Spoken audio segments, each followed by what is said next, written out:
Hello दोस्तों, तो कैसी चल रही है आप सभी की तैयारी एमएच सेट 2025 यानी कि आने वाले एग्जाम के लिए। तो मुझे कमेंट्स में ज़रूर बताइए। तो इस वीडियो में हम बात करेंगे कि ये जो बचे हुए दिन हैं तो इनमें आपको कौन सी चीज़ों को अवॉइड करना है जिसके ऊपर आपके प्रिपरेशन के ऊपर कोई भी निगेटिव इफेक्ट नहीं आना चाहिए। तो थंबनेल के ऊपर देखकर आप बता सकते हो what not to do 1 week before MH SET, यानी कि इन दिनों में आपको कौन सी चीज़ें करनी है और कौन सी चीज़ों को अवॉइड करना है, इसके ऊपर हम बात करेंगे वीडियो में। तो एंड तक वीडियो जरूर देखिए, बहुत कुछ चीज़ें आपको पता चलेगी जहाँ से आपके प्रिपरेशन में इसमें बहुत आपकी हेल्प आएगी। चलिए फिर शुरुआत करते हैं, ज़्यादा टाइम वेस्ट नहीं करेंगे यहाँ पर। तो सबसे पहला और मेन इंपॉर्टेंट पॉइंट यहाँ पर वो है डोंट स्टार्ट न्यू टॉपिक्स। अब अगर आप देखोगे लास्ट के कुछ दिनों में तो यहाँ पर आपका फोकस होना चाहिए रिवीजन के ऊपर और आपके क्वेश्चन प्रैक्टिस के ऊपर। तो ऑब्वियसली एक नया टॉपिक अगर आप स्टार्ट करोगे तो आपके हाथ में उतना समय है ही नहीं, तो उस टॉपिक को आप पूरी अच्छे तरीके से कवर करो और उसके ऊपर आप क्वेश्चंस जाके एग्जाम में अटेम्प्ट करो। तो ये वो टाइम नहीं है। तो जितने भी टॉपिक्स आप सभी ने कवर किए हैं अभी तक उसके ऊपर आप फोकस रहिए, उसी को रिवाइज कीजिए, उसी के ऊपर क्वेश्चन प्रैक्टिस कीजिए और उसके ऊपर ट्रस्ट रख के आपको एग्जाम में उन क्वेश्चंस को अटेम्प्ट करना है।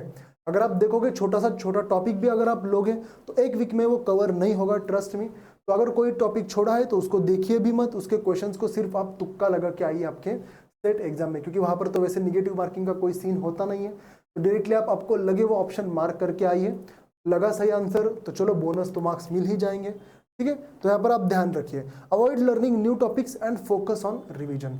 बिल्कुल इसको आपको ध्यान रखना है। काफी सारे बच्चे यही गलती करते हैं, उनको लगता है इस XYZ टॉपिक से क्वेश्चन बनेंगे तो वो मैं अटेम्प्ट कर सकता हूँ, तो चलो इन टॉपिक्स को मैं अभी पढ़ लेता हूँ, तो वो होगा ही नहीं। क्योंकि अगर जब आप बात करते हैं कॉम्पिटिटिव एग्जाम लेवल के क्वेश्चन की तो वो हमेशा कंसेप्चुअल और इन डिटेल ही आपसे पूछे जाएंगे और उसको लिए लगता है आपका टाइम। तो ऑब्वियसली आपके पास अभी समय है नहीं, तो आपको फोकस करना है जो आपने टॉपिक्स पढ़े हैं उसके रिवीजन में और उसके क्वेश्चन प्रैक्टिस करने में। ओके, तो सबसे पहला पॉइंट तो ये है कि आपको कोई भी नया टॉपिक यहाँ पर पढ़ना नहीं है। आगे अगर हम बात करें, don't avoid ignoring question practice. अब कुछ स्टूडेंट्स ऐसे भी होते हैं, उनको लगता है कि सर अगर हम क्वेश्चन प्रैक्टिस करना शुरू करें और उसमें से अगर कुछ क्वेश्चंस हमें नहीं आए तो क्वेश्चन सॉल्व नहीं कर पाएंगे तो हम डीमोटिवेट हो जाएंगे, तो इससे अच्छा है तो हम क्वेश्चन प्रैक्टिस करें ही नहीं। बट ये बिल्कुल गलत अप्रोच है।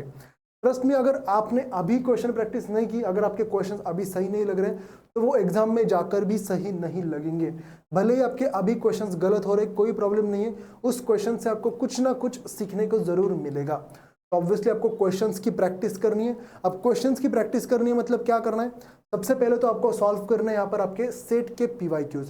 ओके, एमएच सेट के प्रीवियस ईयर क्वेश्चन पेपर्स उठाइए, उसके आपको क्वेश्चन जो है सॉल्व करना है। अभी भी समय गया नहीं है, आप पहले तो PYQs के ऊपर फोकस कीजिए, पहले आपको PYQs को सॉल्व करना है। फिर उसके बाद आपको जाना है मॉक टेस्ट के ऊपर। मॉक टेस्ट के बारे में बताऊंगा, IFS की भी आपकी मॉक टेस्ट अवेलेबल है, तो उसके बारे में एट द एंड में आपको इन्फॉर्मेशन दूंगा।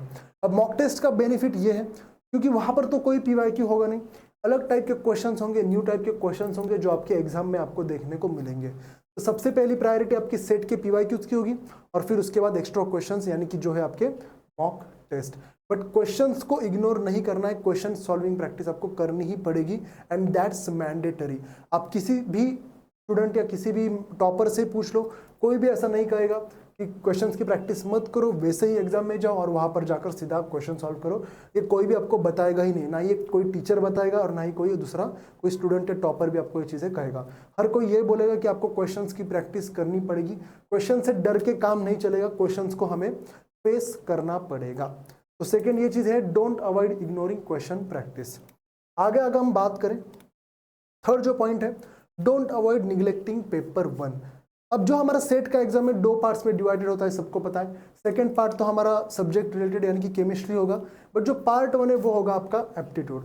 और अगर एप्टीट्यूड की यहाँ पर मैं बात करूँ तो एप्टीट्यूड टोटल होता है 100 क्वेश्चन का, सही है कि नहीं। तो 100 क्वेश्चन में से हमारा टारगेट ये होना चाहिए कि मिनिमम 50 to 60 मार्क्स वहां से आपके बनने चाहिए। और 50 to 60 मार्क्स आपको लाने हैं तो वो तो वैसे तो लाएंगे नहीं, है कि नहीं। तो उसके लिए हमें करनी पड़ेगी प्रैक्टिस, उसके लिए पढ़ना पड़ेगा थोड़ा बहुत। तो इसलिए मैं बोल रहा हूँ कि डोंट अवॉइड निग्लेक्टिंग पेपर 1।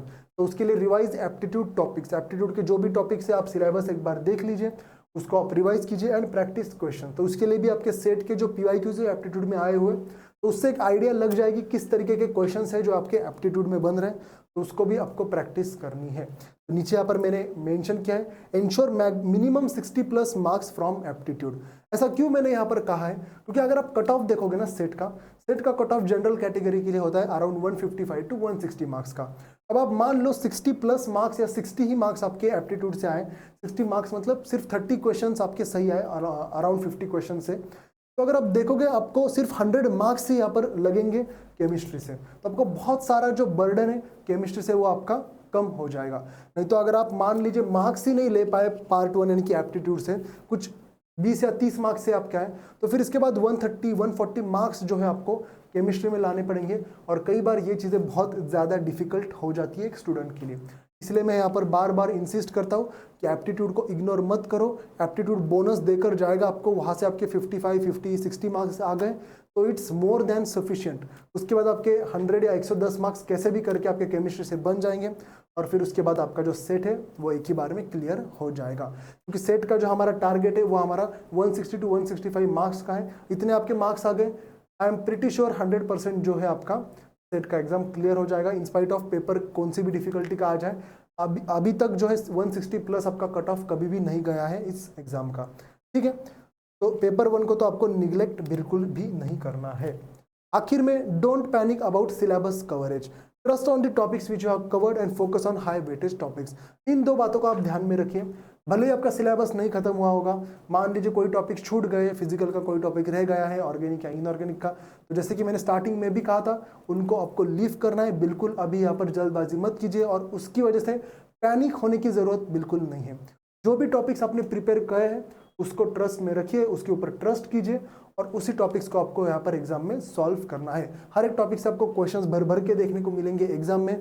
तो जो मैक्सिमम हाई वेटेज वाले टॉपिक्स है, जैसे ऑब्वियसली सभी ने हाई वेटेज वाले टॉपिक्स तो पढ़े होंगे, क्वांटम शायद से आपने पढ़ा होगा, कोऑर्डिनेशन होगा, OMC, main group, reaction mechanism, intermediates है कि नहीं, ये कुछ हाई वेटेज वाले मेजर टॉपिक्स है। तो इनको आप रिवाइज कीजिए, क्योंकि हर एक टॉपिक में जो अभी मैंने नाम लिए हैं वहाँ से आपको मिनिमम 3 to 4 क्वेश्चंस कंफर्म यहाँ पर देखने को मिलेंगे। तो यहाँ पर इसलिए मैं कह रहा हूँ कि पैनिक होने की बिल्कुल भी ज़रूरत नहीं है। जो भी चीज़ें आपने कवर की है उसके ऊपर फोकस रख के आपको आगे अप्रोच करना है। चलिए आगे अगर हम बात करें एक लास्ट पॉइंट की, वो है डोंट स्ट्रेस अबाउट आउटकम। काफ़ी सारे स्टूडेंट्स ये सोचते रहते कि मेरा आउटकम क्या होगा, क्या एग्जाम क्लियर होगी नहीं होगी, मतलब ओवर थिंक करते हैं।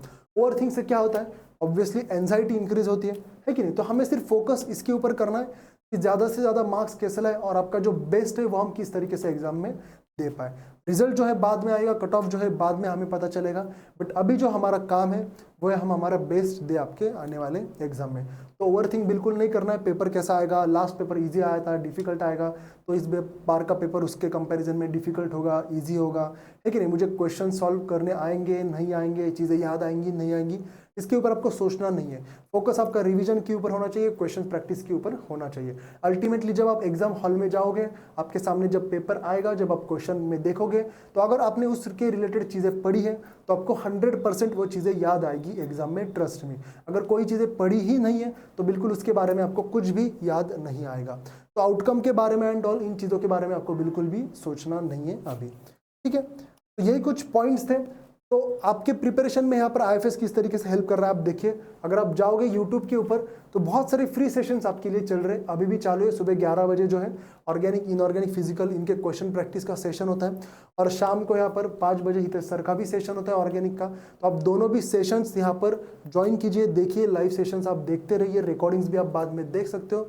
इससे बेनिफिट क्या होगा, बहुत सारे अलग अलग क्वेश्चंस के थ्रू आप जाओगे जैसे आपके एग्जाम्स में पूछे जा रहे हैं। ट्रस्ट मी, ये जो सेशन है ये सिर्फ आप ही के लिए है और ये फ्री ऑफ कॉस्ट है, तो आप जरूर इसमें ज्वाइन हो जाइए, ठीक है। और जो भी आपके दोस्त हैं एक बार उनको भी बताइए इन सेशंस के बारे में। और हाँ, टेस्ट सीरीज यानी कि मॉक टेस्ट के बारे में आपको बता रहा था, तो सिर्फ 999 में आईएफएस आपको मॉक टेस्ट दे रहा है।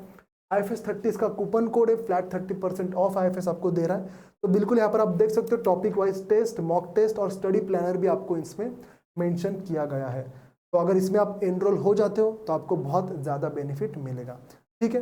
So all the best for your preparation and happy learning.